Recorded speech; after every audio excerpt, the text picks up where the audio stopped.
All right. Welcome to the May 20th meeting of the Millis School Committee. I will start with a roll call attendance. Mark Conroy, myself, I'm here. Robin Briggs Here. is here. Steve Catalano. Here. Denise Gibbons. Here. Carrie Roach. I am here. We have teacher rep Riley Dunn.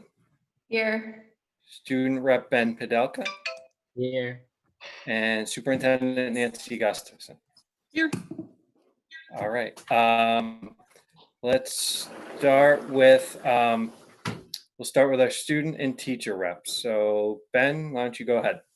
All right. So continuation of the online learning has been in place. It'll be there till the end of the year.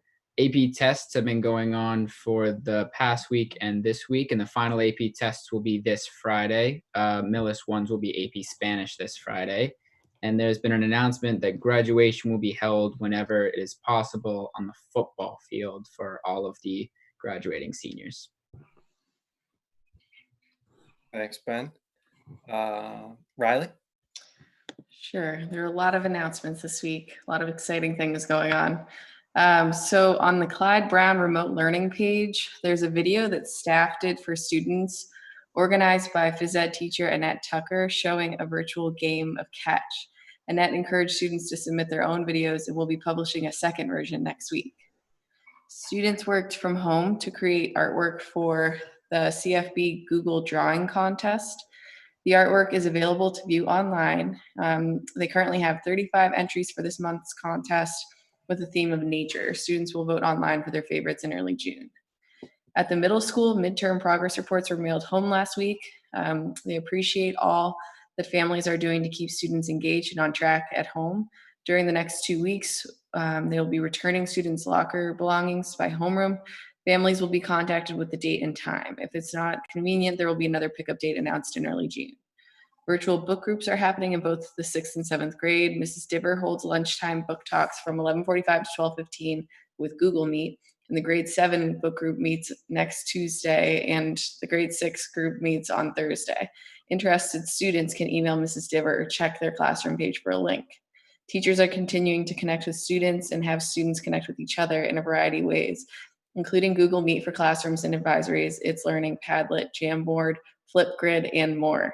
As we keep the learning going, we also seek to find ways to include little interactions that used to take place in hallways and classrooms. And at the high school, we're thrilled to announce that the following student films were accepted into these film festivals. The Real Girls Film Festival in Toronto, Canada, Crushing It by TJ Horrigan, Abby Miller, Morgan Kane, Jackie Mullally, and Maura Fagan. Elise, the Unsung Hero by Mia Molinari and Leah Abraham. And then the following students and films were accepted into the Force for Good Film Festival at Notre Dame University in Indiana. Elise, the Unsung Hero by Mia Molinari and Leah Abraham. Smile on the Outside by Megan Johnston. Born to Love You by Jaden Adams. And the UA Speaker Series takes place every Tuesday with guests from the creative arts industries, including Amy Pijanowski, Netflix animation, Anthony Jarvis, a cinematographer for Showtime docs, music videos, and advertising work, David Madgley for Bob's Furniture Productions, Natalie Baseman of HBO Go, and American Housewife. And next week, Thea D. Giammarino, digital editor for NBC Connecticut, will be there. Seniors' last day was this past Friday, but senior projects are underway and will be finished this week. They will be shared later for all to see. And there will be a senior print edition of the Mohawk Post. It should be available at the start of June. Meanwhile, we invite everyone to please view the Mohawk Post Google site and catch up with student news. And that's it. Sorry. Oh, that's great. Great. Thanks, Riley. All right, we'll move back up to action items. I will take a motion regarding the March 10th and May 5th meeting minutes.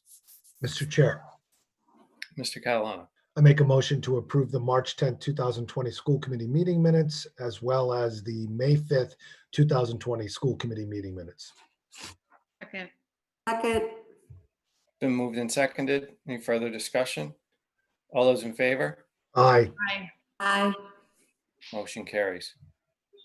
Next on the list is consideration to appoint a 2020-2021 accept Board of Director representative. Mr. Chair, Yes, yeah, for the accept board, the superintendent is has been for several years, the representative appointed to the board. So I think for the time being, that would be the appropriate thing going forward. all right. I don't have a problem with that. Mr. Chair, Mr. Catalano, I make a motion to approve the superintendent as the accept board, Board of Director representative for the 2020-2021 school year. Second. it's been moved and seconded. Further discussion? All those in favor? Aye. Aye. All right, Aye. motion carries. Great. Excellent. The next is Chairman's report. So this will tie into our budget working session, but so at the Board of Selectmen's meeting on Monday, as well as the Finance Committee meeting a couple of weeks ago, the selectmen have moved forward with proposing a budget that recognizes a 5% reduction in state aid and local receipts. So, and the discussion around using stabilization has not met some resistance. The majority of people on the select board and the finance committee seem to be looking to hold out on using stabilization unless we find out from the state later that the cuts in state aid would be larger than 5%. So what they're basically asking all departments to do is to make reductions from our budgeted request to the tune of 5%, which is roughly 275 to 300,000 for the school, and the municipal departments are doing the same thing. The selectmen went through the reductions proposed on the municipal departments the other night. Potentially there's some minor tweaks, but they moved through those, and those were being communicated to the finance committee tonight. I informed the finance committee that just based on timing of our meetings, they wouldn't have our list until after tonight, and that we would go through it. So in our packet, Nancy, Terry, and the administrative team went through and have come through a list, both at a 5% level and a 10% level, that we should gain acceptance on the 5%. And I asked Nancy to provide us with what the 10% was, also so that we can communicate at a high level what that would look like if we have to go to 10%, as much so that we can reiterate that if the cuts are above 5, really stabilization needs to be on the table. There was some people on the finance committee who were willing to look at it at 5%, but others wanted to hold out. And so we'll see what comes when the state finally gives us numbers, which we're probably not going to have until after town meeting. So we're going to move the recommendation, or the selectmen's request is that we pass a budget with a 5% reduction at town meeting. And then when we find out in the early fall what the state's actually going to give us, we'll make adjustments accordingly at the fall town meeting. Another thing that's happening, Nancy, Terry, and I were on a call this afternoon. The state informed us within the last couple of days, they informed the town of Millis that we have available to us through the CARES Act that the state has allocated to Millis the potential of $729 or $792,000 that we could get in CARE Act funding. The initial request is that this money is going to be tied to additional costs incurred by the town in regards to COVID. So expenses incurred in FY20 that were above and beyond expenses in order to react and manage the COVID situation. We're also submitting under this new cost that we're anticipating in FY21. So additional equipment, additional, example, face masks, additional things that we may need. On the call today, somebody even mentioned, if we're going to need additional buses because we may not be able to carry full bus loads that we carry now. If we're going to need more buses in order to make the runs that we do now due to social distancing and limitations on capacity on buses, all of those things we're going to put on a list, quantify estimates of what we might need for fiscal 21. The state will review that and then pass back to Millis some portion or hopefully all of the 700,000+ that we would then be able to use. So those are the two things kind of going on in the COVID budget world that we've pushed in the last week or so. So again, like I said, when we get to the working session, my goal will be that we get agreement on the proposed reductions or a list of proposed reductions to make up our 5% level. And then we have an understanding of what would be next on the list if we have to go beyond 5%. So, any questions on that? Anybody? All right. All right. With that, then we'll go to the superintendent's report. So we can start with enrollment. Thank you, Mr. Chair. You have in your packets enrollment. It's a little hard to see the small print, but basically there isn't a lot of change in the last couple of months. We actually just have the same number of students in district, one more student as a choice student, and one fewer student as an out-of-district placement. That's it in a nutshell. Our total enrollment, including in and out of district, is 1,211 students. All right. Okay, and then, sorry to jump back to the agenda. I think the rest of the memos that I will turn it over to our business manager, Terry Wiggin, who's been extremely busy these days. I'll let him speak to the other memos. Great. Okay, which one is up next? The fee refunds. Okay, that's probably a good one to take first. I'm going to speak to the fees addressed in the memo and one not addressed in the memo. So let's start with spring athletics. Obviously, spring sports didn't run.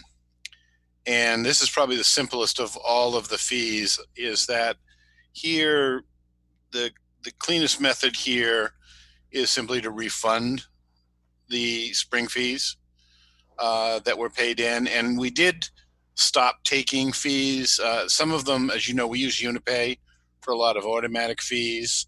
Some of those got paid through UniPay before we could kind of stop it. And so those are some of the fees we have in hands. Of course, some people paid us. Those are some of the other fees. But I think basically around the state, basically everybody is simply refunding spring athletic fees. That's what we're recommending to you here. With kindergarten and preschool, I'm going to take those together because it's essentially the same proposal. And we did give you a draft letter that would be the same type of letter we would send out to the parents of both groups. There was a lot of discussion for several weeks, frankly, not only between different school districts, but with DESE, the Department of Elementary and Secondary Education.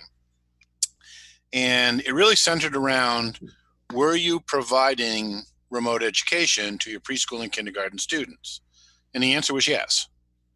And so then it centered on, well, how much education were you providing in your given school district? And for most of us, and including Millis, it really entered that it was about 50% of the school day. And so what we're recommending is that we refund or basically credit, so that parents will end up paying 50% of the tuition from the time of the closure through the end of the school year. In some cases, we have parents who have paid through the school year, so they would get a refund. In some cases, we have parents who have paid in full through a certain point of time. They would obviously be credited, so that would be 50% rate. And then they may owe us a little bit to get to the end of the year. In some cases, we have some parents who were behind. And again, they would be behind, but they would be behind at a 50% rate. And we would invoice them accordingly. So that's what we are recommending for kindergarten and preschool. With our extended day program, we're recommending something a little bit different. Obviously, as you know, that's an optional program and we shut it down. And we do know that we have strong support of the families who use the program. And so what we're suggesting there is a little different letter where we would give parents the option. And we would say, we'd send a letter to the parents, and I think we did send you the draft letter we proposed there as well, that if you want a full refund from the time we were closed, absolutely, we will send you a refund. But if you don't, we would take whatever money you have on account with us, and we would credit it in full towards the time we open for tuition that would come when we open and your child is back enrolled in the extended day program. We think that's a good way to do it, and quite frankly, it would help maintain some cash flow for the extended day program when it starts up again. But again, if everybody wants a refund, the letter would make it clear that everybody could get a refund. It would be entirely up to the parent to say, yes, I do. No, we're happy to have it kept on account. Field trips, and I've really kind of determined this is really a middle school issue at this point. There really isn't an elementary issue, but it is a middle school issue. We had some money collected for some field trips, and I noted there are 3 options, but really I think there's only one that, in my opinion, is really the one that makes the most sense. And that, again, is much like athletics, that we quite frankly simply ought to refund the money. It's cleaner, it's simpler. I think it's fairer to everybody concerned. But there are 2 other options that I noted. And one is that the money that's on account could roll forward with the cohort. The other that I personally have never seen happen, but I have heard in other districts this happen on occasion, is that the money remains with the grade level. I think for a variety of reasons, and you'll get a whole lot less complaints, I'm sure, is just send everybody back their money. And I think that's kind of what the parents expect. Now, the one that's not mentioned here that I will mention is transportation. Transportation was also discussed by DESE at some length. We've discussed that since the get-go. And the reason there is no recommendation on refunding transportation is DESE feels quite strongly that you need to maintain your transportation system, whether it's a contracted system or a self-run system. You have drivers that are very hard to get that you need to maintain, because if you don't pay them and you let them go, you may never get drivers back. You have buses that you still need to maintain, you need to insure, you need to inspect.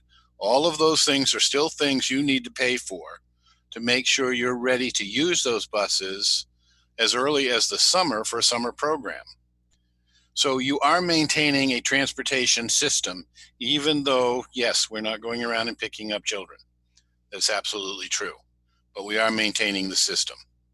And so I am not recommending, and I know that may be somewhat controversial, but I am not alone in the state or even alone without a recommendation from DESE in saying that we're not recommending a refund of transportation fees. And again, it's because we have expenses, quite frankly, related to the transportation system that are still ongoing. And that's why you haven't seen a recommendation for refunds for transportation fees.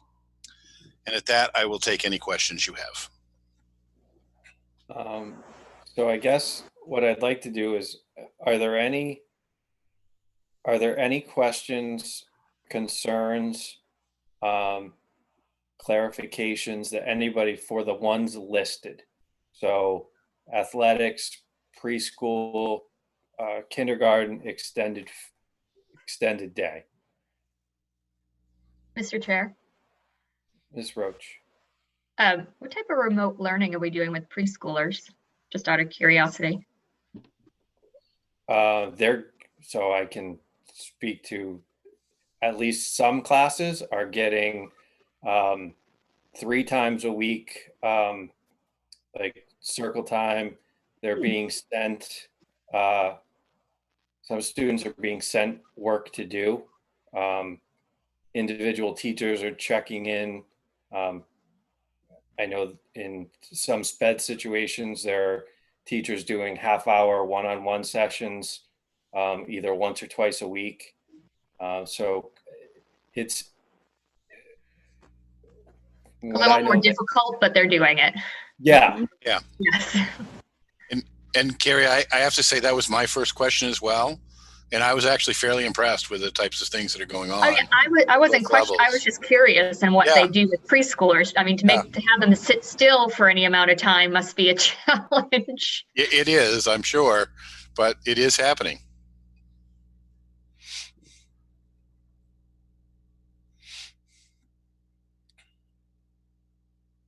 All right. Okay, so any questions on the recommendations or any concerns on the recommendations for the fees for those programs? Hearing none. I know the memo says that we don't need a vote, but I'd like to take a vote to approve the approach. Oh, well, actually, that was maybe poorly worded by me. I want you to take a vote in each of those areas. I simply didn't word votes for you. I apologize. Okay. So, Mr. Chair, Ms. Gibbons. just a question. Terry, would you recommend we do one vote? Can one vote cover all of it, or do you need separate votes for each one? Maybe that's a question to you, Mark, and to Terry. I'm personally fine with one motion that approves the communications and fee proposals as presented.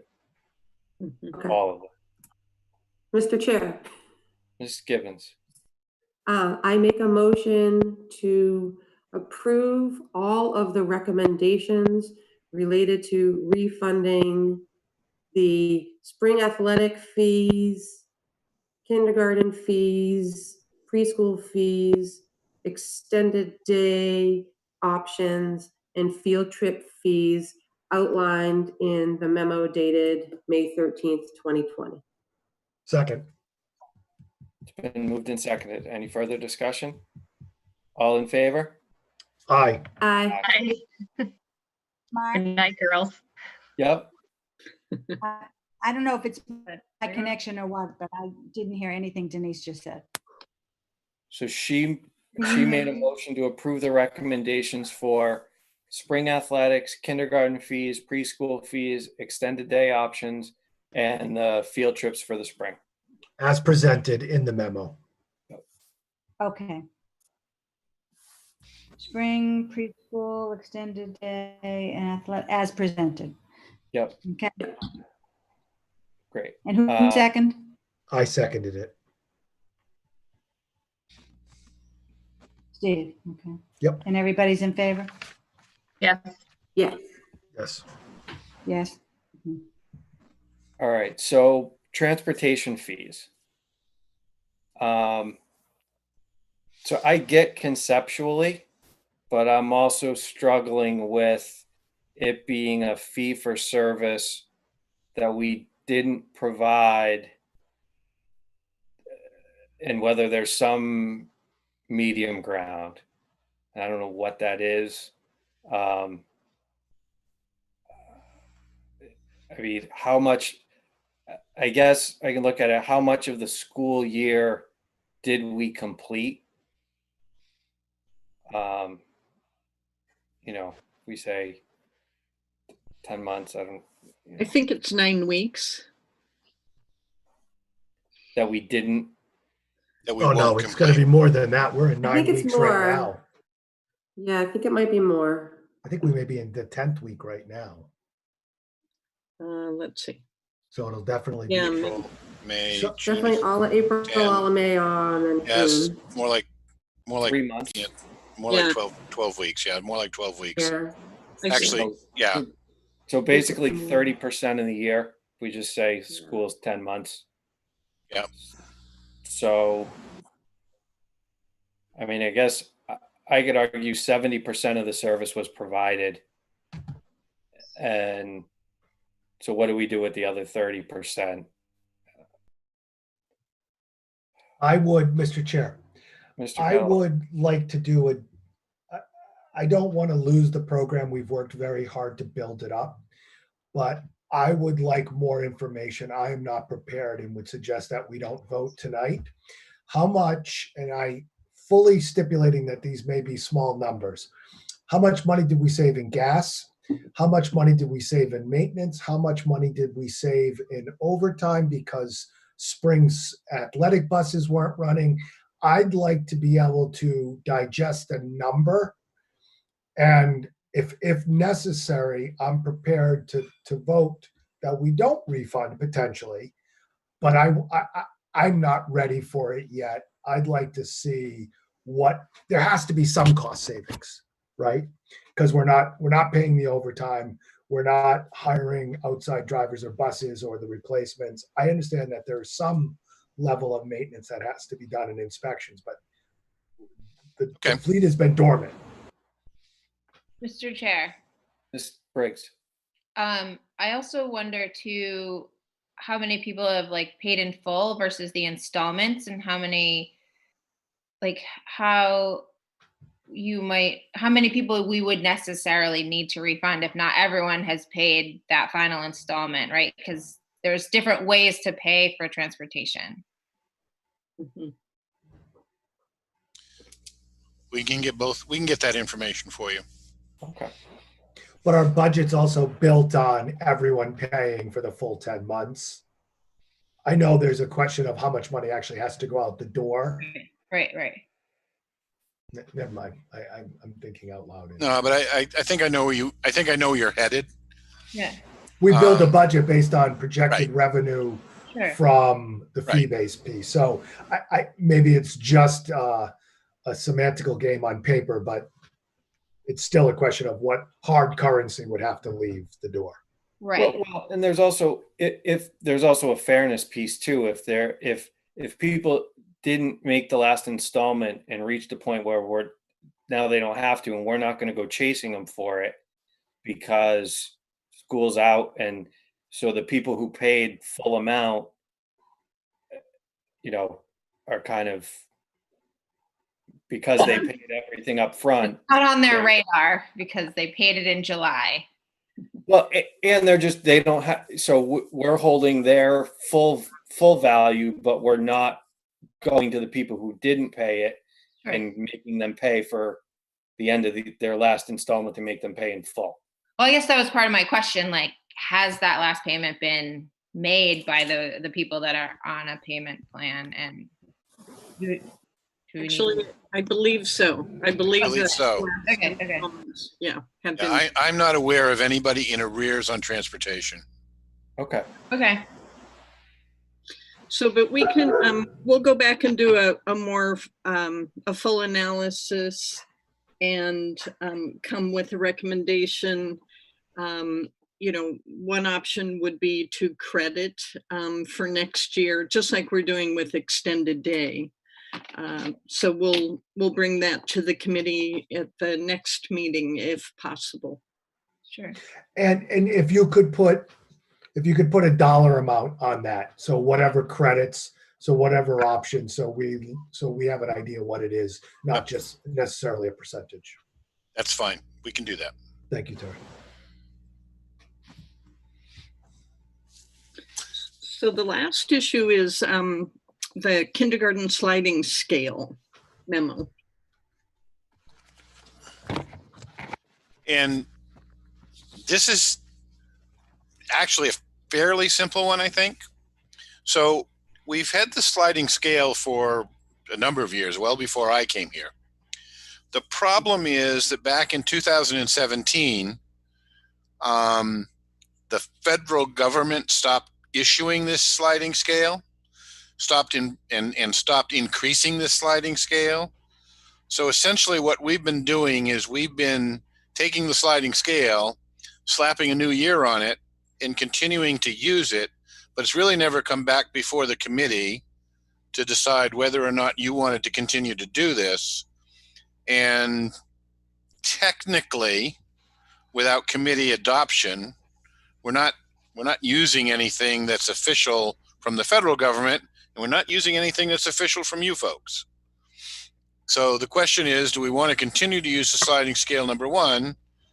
And if we do, I mean, this is what's there. So do you want to simply adopt this, which is fine, and make it ours and continue to use this for kindergarten? And again, what you see is what would be the sliding scale right now. But again, it's the 2017 scale. I mean, yeah, the 2017 scale simply with school year 21 put on it. We've made no adjustment from 2017. How many families are on the sliding scale? I knew you'd ask me that question. I'd have no idea. Okay, well, we can put it on for the next vote when we talk about transportation and sliding scale. I can find that out from. I'm sure that they know. They gave me all kinds of information, and that they never told me. So are we? Is there a reason why, other than the loss of revenue this year, that we'd be considering not using the sliding scale? I think it's really a discomfort level with using something that has no official sanction. I think that's the vote. Yeah, I think that's really the issue. Right, because I mean we made a concerted effort, and you were behind it, to increase the amount of people on free and reduced lunches this year because it impacts other parts of our budget. So this is in the same ballpark, in the same kind of bucket. So if this is a technicality more than anything, I understand that, and maybe I don't need the numbers, but if you're suggesting that maybe we do away with it, then I'd want to see what the impact would be and how many families. I don't think anybody's suggesting doing away with it. I think the feeling is that up to 2017, this had federal government saying, this was issued by the federal government, so there was official sanction by the federal government. And then that went away, but it was continued to be used, but nobody had really made a policy decision that we were going to continue to do this. To the best of our knowledge, we can't find any history of a school committee vote. Now, I don't know, Nancy, do you know? It was tied to our kindergarten grant. That's why. It was tied to the funding. That's what went away, yeah. Right.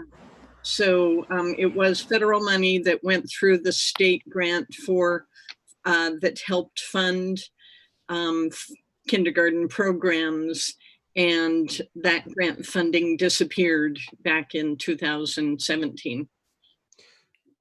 So does the federal government put out, I'm sorry, Mark, does the federal government put out a sliding scale each year attached to their grants?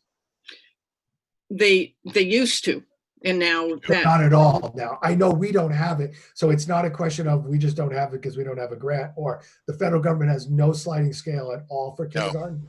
There's no more grant. There is no more grant available to anybody. Okay. So Terry, the only question that I would have about this specific scale is I'd be interested if we could go back to the 2016 and 15 scale to see how the income levels changed. Because my only, I am in favor of keeping a sliding scale, but I'd be interested to know what the income levels, how they moved year to year. So right now, we're at a scale that's 3 years old. Presumably, there's some cost of living inflation rate that probably was applied each year. Correct. I would So- guess so. So if we could look back, if we have the old ones, a couple of years, just to see if there's a consistency, and then we can apply that to these numbers and kind of readjust for 2021. I can endeavor to do that. If I were to guess, I would say they probably use the Bureau of Labor Statistics CPI. Yeah. But I can go back and check that. If we don't have the old scales and we can't come up with something, then I would suggest that we do that and find some, whatever the inflation rate has been for the last couple of years and apply it each year and come up with a new number. And maybe we write something up that's how we adjust it each year. Yeah, and I mean that's a fairly easy one and one that's I don't think a lot of people are going to argue with you about. Right.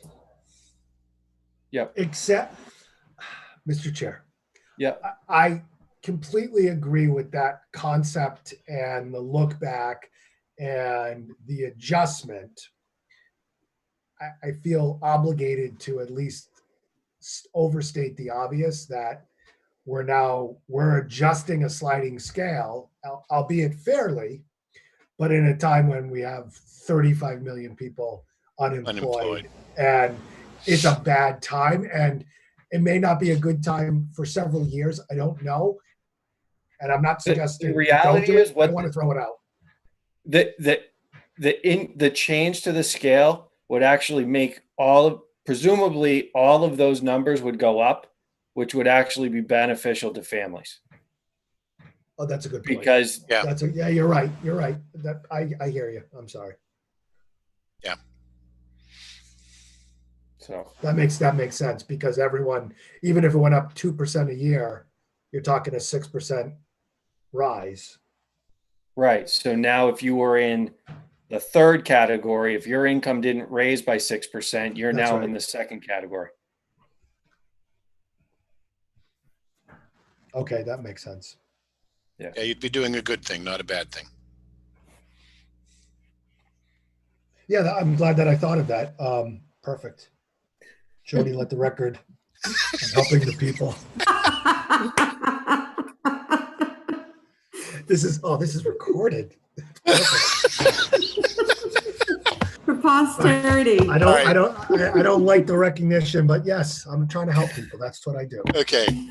Good. Right. I do, before we leave the topic, I do, want to mention that the committee and the district has made the effort over the years to not raise kindergarten fees at all, because what we wish we could afford doing is make full-day kindergarten free for all families, but our budget just can't support that right now. That's an excellent point, Nancy. Mhm. You're correct. By addressing the sliding scale and increasing those to be commensurate with whatever inflation has been, it does help families with that and keeps our program very affordable for families. So, Mr. Chair, do you want to do a vote just on continuing the sliding scale, or do you want to vote when we actually have it in front of us? We can make a vote. We can wait till we vote on the new value. Yep.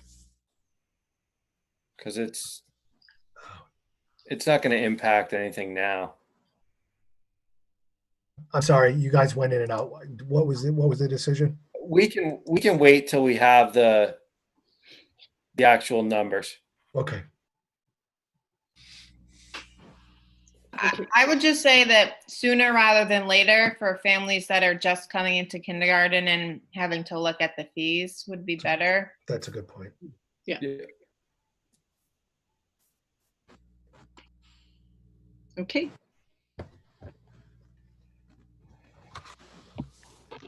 Thank you, Terry. Okay. Then, sorry, now I'm going to my phone. All right. Nancy, anything else in your report? No, thank you. Then we move to subcommittee reports for elementary school building committee. I will defer to Terry and or Nancy because unfortunately I couldn't attend due to a conflict late breaking last night. Actually, in general, the update is that there have been some COVID-19 related delays to finishing up our punch list, finishing up some of the last items that needed to be addressed. For example, the fencing around the tennis courts is a good example. So what they've done in our construction team is doing a great job. When a contractor is unable to complete something, they've done a good job going out and finding, for example, a local fencing company has stepped up and is going to be able to finish everything. I believe they've paved the tennis pickleball courts and they're doing their sleeves, etc., that they get set. And then the fencing will be able to be completed. The completion date, I believe, they hope to be able to get everything done by the June 10th week. There's a little wiggle room in there. They may have to go out another week or two. They are doing continuing to address the punch list things internally inside the building, and should be able to close out many of the last items. They are doing borings for the radon testing to ascertain the type of material in 2 places so that they can move forward on designing the radon mitigation systems. So that is taking a little bit more time. The fact that the building's closed is helpful. And they have, even with the building closed, they are putting up because it's boring through some concrete in the foundation, they're putting up sheets to contain the dust, etc., so it doesn't get things dirty. Anything else you recall, Terry? No, I think you covered it very well. The only other thing, and some of the members who signed on early heard me talking about it with Dave, is that they did approve the expenditure of microphones that are designed for picking up, like when the Clyde Brown students do like choral activities or band activities. These are microphones designed to pick up group voices rather than, like a speaker, which is the microphones we have now. And again, I think everybody agreed it wasn't a mistake. It was just an oversight in the original specification. So Dave will be ordering those, and we'll have those so that next year when we actually have, choral concerts and band concerts, that everybody will be able to hear them. There was another small item proposed because the hill is so steep and some of the swales and the catch basins have very steep sides where grass is growing, that we asked the ESBC to consider a small push or a small lawnmower. It cannot be addressed with a ride-on mower, so that was a new item that we brought forward to them, just because of the design of some of the landscaping. Mr. Chair. Yeah. I just wanted to add one thing just for community consumption.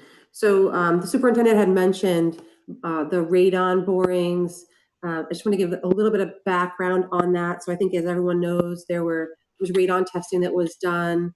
Out of an abundance of caution, we went forward with a couple of other rounds of testing, and the result of those was that there were some areas of the building that were right at the sort of recommended level for mitigation, which is still well below any levels that would cause any harm to individuals.